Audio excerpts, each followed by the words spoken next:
What's up, mga kayokabs? Magandang araw po muli sa inyong lahat. At syempre, narito po muli ang inyong lingkod, Master Lekim. At welcome back po muli syempre dito sa ating Master Lekim TV. Bago ko po simulan ito ating video yung araw mga bayang karalista, make sure na dapat nakalike na po tayo, nakasubscribe. Huwag niyo po kalimutan hit yung notification bell at bell icon para po maging updated po kayo sa mga susunod ko pa po upload na video. At ngayong araw mga bayang karalista, syempre meron tayo muling konting silip, giya, at race analysis sa karera para po ngayong araw ng Sabado. Weekend races na po tayo, Saturday, December 14, 2024. Dito pa rin syempre sa Metotorp Malbar, Batangas. Meron pa sila inyandang 7 races. So magsisimula po sa ganap na alas 3 ng hapon. Sana po makatulong sa inyo itong ating konting silip at giya, maging guide. Pwede nyo pong sundin na pwede naman pong hindi. Wala pong problema mga bayang karalista. Pero bago ko po simulan itong ating video na to, bati lang po muna ako ng shoutout sa mga bayang karalista na always nakatutok, nakasuporta, at syempre mga titiwala din sa ating YouTube channel. Magandang araw po sa inyo. Shoutout nga po pala kay Sir Rolando Sarmiento.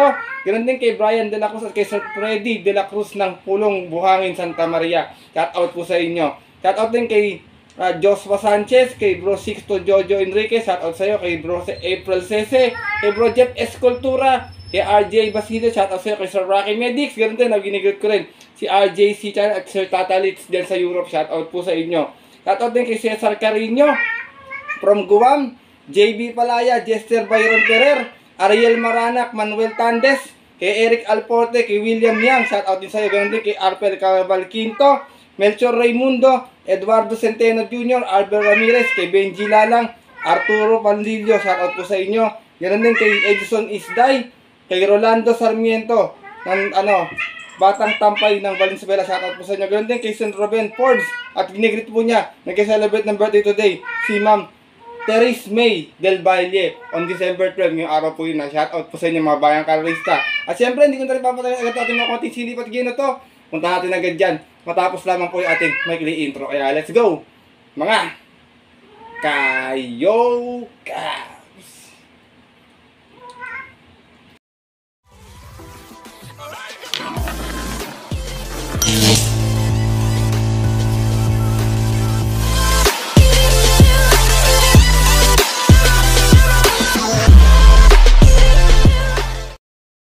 Nang nabanggit ko kayo na sa ating intro, meron tayong 7 karerang lalargahan ngayong araw po ng Sabado. Siyempre, tig-tig isang set pa rin. Take all, pick 6, pick 5, pick 4. Distansya natin, isa lang yung ating 1200 meters at yung rest po, 1400 meters. Medyo mahirap din naman yung lineup. Siyempre, alam nyo naman, bawat karerang lalargahan talaga medyo mahirap. Minsan may lumulusot na dihado. Minsan naman po, bahagyang nagyayamado. Kaya kami mga mababalitaan po kayo, info sa inyong mga kaibigan or kilala or meron kayong mga sariling napupusot at kursunada, huwag nyo pong kalimutan sama sa inyong diskarte at mga rota. Kaya ito, simulan ko na rin agad ating mga konting silip at game, mga bayang karalista. Siyempre, wala nang patumpik-tumpik pa. Good luck po sa inyo lahat. Have a blessed Saturday racing and start na po tayo. Race number 1, start natin winner take all. 1200 nating distansya, 2-year-old maiden. Meron tayo 8 riders sa magalaban-laban, pero 6 in betting numbers. Ito medyo kapaan to kasi medyo mahirap to mga 2-year-old maiden na to. Minsan hindi hado na nanalo dito. Pero dito ako, first choice ko, numero 4, Waltzing Matilda, narerendan po ni Kelvin Abobo.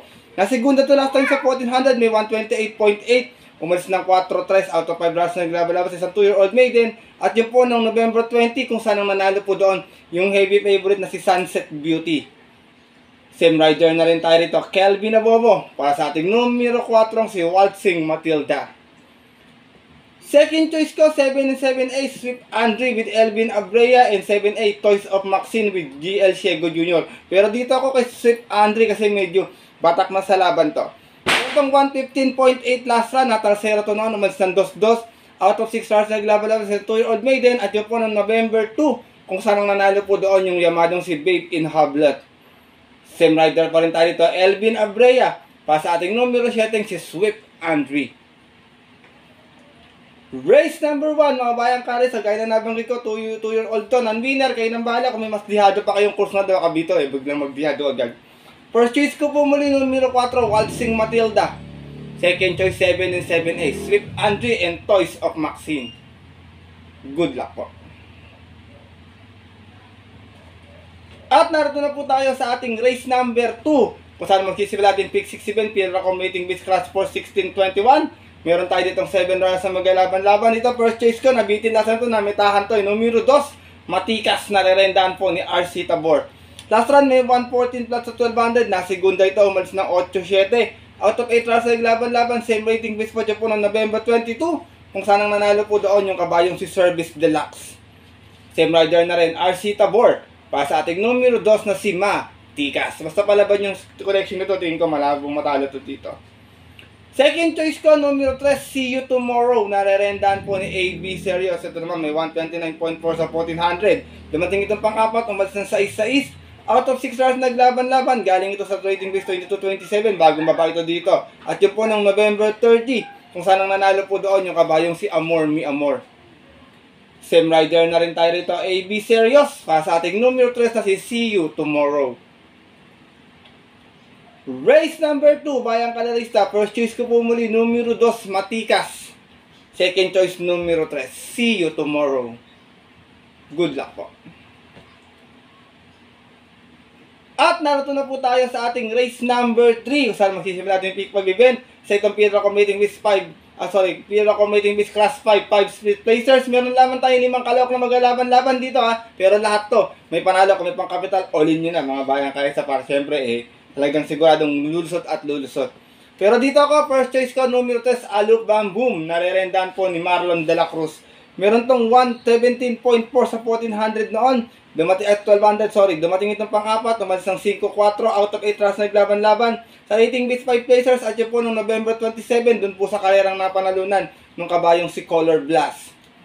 Same rider na rin, JC de la Cruz, para sa ating numero 3 na si Aluk Bam Boom.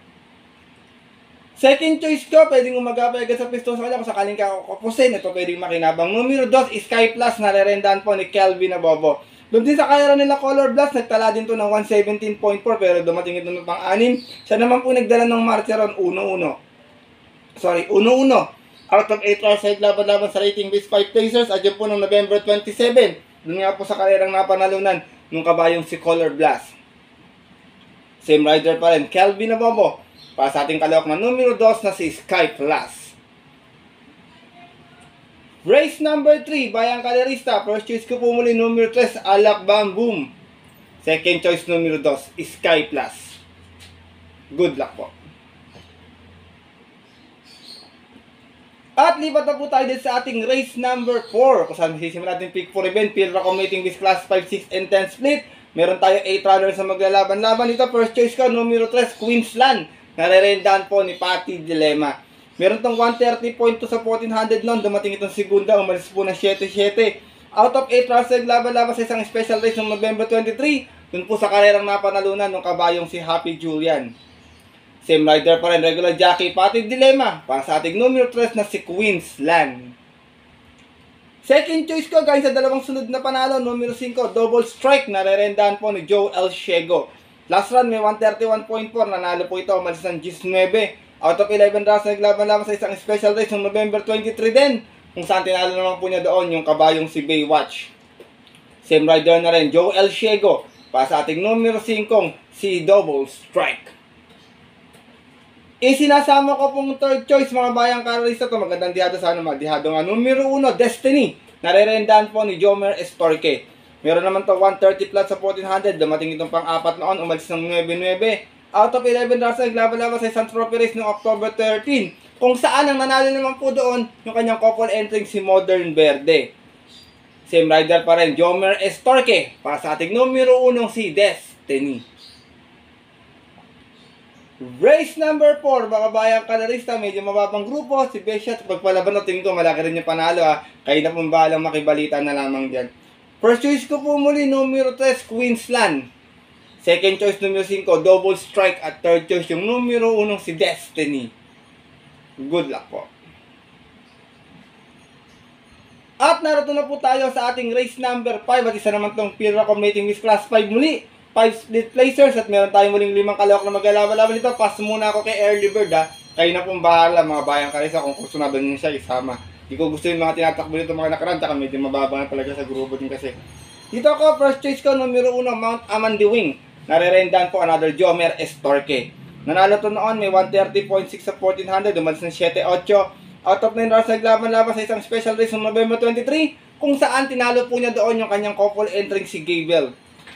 Same rider pa rin, Jomer Estorque para sa ating numero 1 si Mount Aman the Wing. Second choice ko, numero 3, Slapping Tiger. Narerendahan po ni Michael Desas. Ito naman may 130 point po sa 1400 noon. Dumating itong Tarsera, umalis ng 8-9. Out of 10 runs na naglaban-laban sa rating base 6 and 10. At yun po ng October 27 kung saan ang nanalo po doon yung kabayong si Kalo Okansap. Same rider pa rin, regular jockey, Michael Desas. Para sa ating numero 3 na Slapping Tiger. Race number 5, Bayang Kari, sa 5 lang yung kalahok. Lahat ulit may panalo. Kayo nang bahalang magdagdag na lamang. First choice ko po muli, numero 1, Mount Aman the Wing. Second choice, numero 3, Slapping Tiger. Good luck po. At narito na po tayo sa ating penultimate race ngayong araw po ng Sabado, ating race number 6. At sa itong PL Accommodating Base Class 4 16-21, meron tayo 8 runners na maglalaban-laban. Dito basta pag nakakondisyon to, tingin ko napakalaki na panalo, sobrang baba na sa laban. First choice ko, Grey Galloper, numero 2, Isla Puting Bato. Narerendahan po ni Alison Pabilik. Meron tong 128.6 sa 1400 noon, nasa segunda ito. Umalis ng 6 stress out of 7 runs na naglaban-laban. Sa rating B 16-21 din at yung po nung June 29, kung saan tinalo po siya doon ng kabayong si Full Combat Order. Same rider pa rin, Alison Pabilik para sa ating Lone Grey Galloper na numero 2 na si Isla Puting Bato. Second choice ko, numero 5, Monument, another Jomer Estorque muli ang rerenda. Ito naman may 129.4 sa 1400 noon, dumating itong pang 5. Umalis ng 2-5 out of 11 runs na naglaban-laban sa rating B6 and 10 at yan po ng July 21. Doon po sa kanilang napanalunan ng kabayong si Potential. From Christian Advincula, this time ang rerenda, Jomer Estorque. Para sa ating numero 5, si Monument. Isinasama kong third choice, nagbabalik pista, matagal na pa rin ito. Numero 1, Lucky Leia, narerendahan po ni Joe Elshego. Lucky Leia may 114 plus sa 1400, nanalo to noon. Uno-uno, bandera tapos out of 7 runs na naglaban-laban. Same rating, based din po siya po ng January 19 this year din. Kung saan tinalo niya po doon yung kabayong si El Mundo. From Pabs M. Caballero, this time ang rerenda, Joe Elshego. Para sa ating numero 1 nagbabalik na si Lucky Leia. Race number 6, penultimate race ngayong araw ng Sabado, Bayang Kari, sa kung may masipat pa, dagdag na lamang. First choice ko po muli, numero 2, Isla Puting Bato. Second choice, numero 5, Monument. At third choice, yung numero 1, si Lucky Leia. Good luck po. At narito na tayo sa ating huling karera ngayong araw ng Sabado, race number 7. Paratingan siyempre natin mapabuitong exotic bet stake, all pick 6, pick 5, pick 4. At isa itong PL Accommodating Base Class 5, 11-15. Meron tayo ditong 10 runners na maglalaban-laban pero 9 in betting number lamang po. Dito mga bayang kararista, long shot of the day ko po. First choice ko, numero 2, Chef Cat. Narerendahan po ni Kelvin. Nabobogamin ni Kelvin itong kabayan na to. Meron tong 129.4 sa 1400 noon. Dumating itong Tarsera. Umalis itong 3-4 out of 11 runs na naglaban-laban sa rating base 6 and 10. At yun po ng July 21 kung saan ang nanalo po doon yung kabayong si Potential. From AP na Barosa, balik ang renta sa kanyang regular jockey, Kelvin na Bobo. Para sa ating long shot of the day na numero 2 na si Chef Cat. Second choice ko, maaaring horse to beat, couple entry 7 and 7A, Animo Lasal with JB Hernandez, and 7A, Caraga Wonder with Jan Alvin Guse. Isang di bandera, isang di remate. Animo Lasal may 129.6 sa 1400, natarsera last time. Umalis ng 7-6, out of 7 runs na naglaban-laban sa isang special race noong November 23. Kung saan ang nanalo po doon yung kabayong si Viva de Oro. From Boji Henson, sa imang rerenda, JB Hernandez. Para sa ating numero 7, si Animo Lasal. Samantala namang 7A na si Caraga Wonder, last time siguro sa 1200, may 115.8. Umalis ng 1-1. Out of 8 runs na naglaban-laban, same rating base po dyan po ng November 27, kung saan ang nanalo po doon yung kabayong si Helgay. Same rider na rin tayo rito, Jan Alvin Guse. Para sa ating 7A na si Caraga Wonder. Isinasama kong third choice, galing din sa panalo last time, numero 3, Shirin Nagar. Narerendahan po ni Boji Henson. Na naman may 130 flat last time, nanalo ito. Umalis pa ng 4-3 out of 10 runs sa naglaban-laban sa isang trophy race noong November 24, kung saan tinalo niya po doon yung kabayong si Clear Boyan. Same rider na rin, Boji Henson. Para sa ating numero 3 na si Shirin Nagar. Race number 7, mga bayang ka-race, sa last and final race ngayong araw po ng Sabado. Kung may kurso na daw po kayo, mababalitaan kayo. Kayo na pong bahala magdagdag na lang sa diskarte at mga rota, bayang ka-racista. First choice ko po muli, long shot of the day, numero 2, Chef Cat. Second choice, 7 and 7A, Animo Lasal and Caraga Wonder. At third choice, yung numero 3 na si Shiri Nagar. Good luck po. At yun po mga bayang ka-racista at ating mga Kayokabs, natapos na ito ating maikling video, ating konting silip at ngayong araw po ng Sabado, na sana po makatulong po sa inyong diskarte at pananaya. Pagpasensya nyo na po kung medyo dihadista po ako, bayang karalisa, kasi gusto ko po makadihado tayo. Makakuha tayo ng maagang pamasko or yummy dividends, dahil alam ko rin, maraming mga bayang karalisa dito nanonood na kagaya kong dihadista. Pero siyempre, pinapaalala ko po muli sa inyo na maaari nyo po itong sundin kung kursado nyo po. Kung hindi po, wala pong problema. Dahil sariling aral ko lang po ito, bayang karalista, kuro-kuro at opinion po sa karera. Pagdating po ng tayan sa takila, siyempre mas mananay ko sa rin niyo pong napupusot kursunada, and always mga Kayokabs, kayo pa rin po yung masusunod.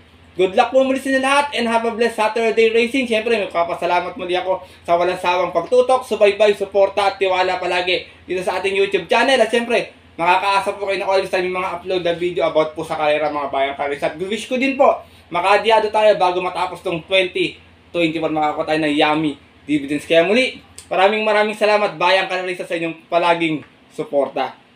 At yun po, hanggang dito na lamang po tayo muli. At magandang lang susunod ko mong upload na video. Ito po muli siyempre yung lingkod, Master Lekim, na always po nagsasabi sa inyo at nagpapaalala na ang karera po dapat po libangan lamang, nilati tiyambahan lang at talagang tapat-tapat lang, minsan swerte, minsan malas. Pero pag pinagbigyan po tayo siyempre ng nasa itaas, huwag natin kalimutan magpasalamat po sa kanya, tumulong sa ating kapwa. Kaya sa simpleng pamamaraan lamang. Ika nga, share your blessings po. Good luck po muli and happy racing sa mga pupunta po ng mga pabutang off-track betting station. 3 PM ang ating start time. Pinapalala ko sa inyo palagi na stay safe everyone. God bless bayang karista. Lalo na sa mga solid ditong diyadistang mga Kayokabs.